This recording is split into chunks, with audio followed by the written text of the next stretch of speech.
Hey everybody, it's James, and for cold school, so I'm gonna be making some closed loop miniature 12 volt homemade air conditioners.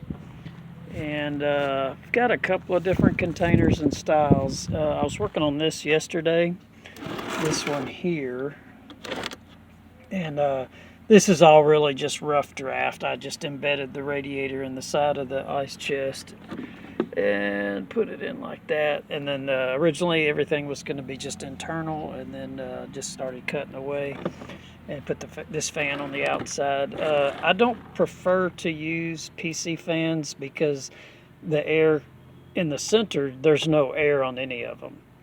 So yeah, and then I've put a fairing on them and everything else, and that doesn't work, a funnel. And so I just was experimenting with that. So I'll be using the turbo fans, 12 volt.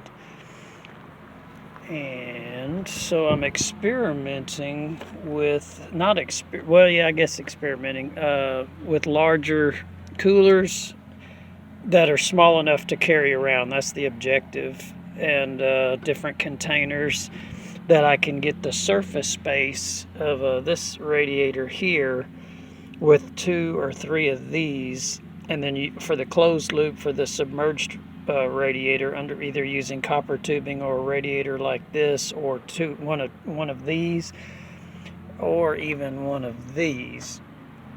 And so you can, like for instance, for this one here, I was thinking what I'm going to do next is cut the side out, or the corners, and then fit 2 of those in to cover the surface space of this one for the same fan. It takes 2 and 3/4 of these to match that, but I'm gonna do a test. That's why I've got multiple ice chests. So I'm gonna be building side by side all of these closed loop. Now they're all closed loop, and so they'll last a lot longer than the open loop.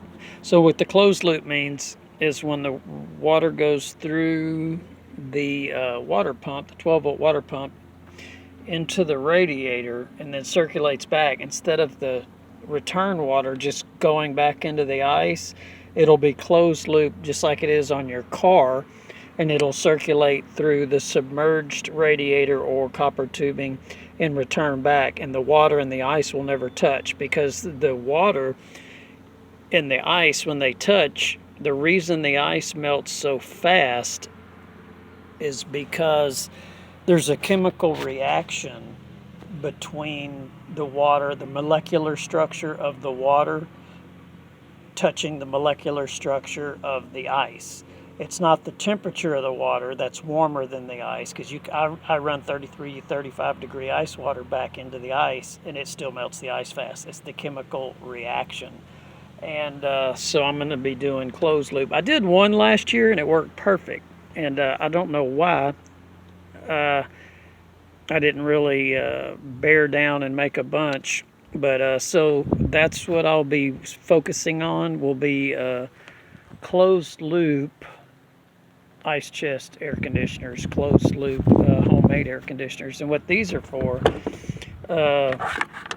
kind of threw this idea together to put the ice and submerged radiator in the bottom of this, and then build the air box on top, and then have it, obviously with a separated lid, and then you could open up the bottom to put the ice in, and then the radiator for the radiator, submerged radiator, would be in the bottom, or copper tubing inside of the ice, and then you'd have 1, 2, or 3 radiators for the air box, and then the fan on the front. Or you could do the same thing in here in a container like this, just like this version here, in an ice chest, and you could put 1 air radiator, or 2 on the front and the ice compartment in the back. And the way the ice will be separated in something like this will be a plastic box for the ice with a lid on it, separate from the air.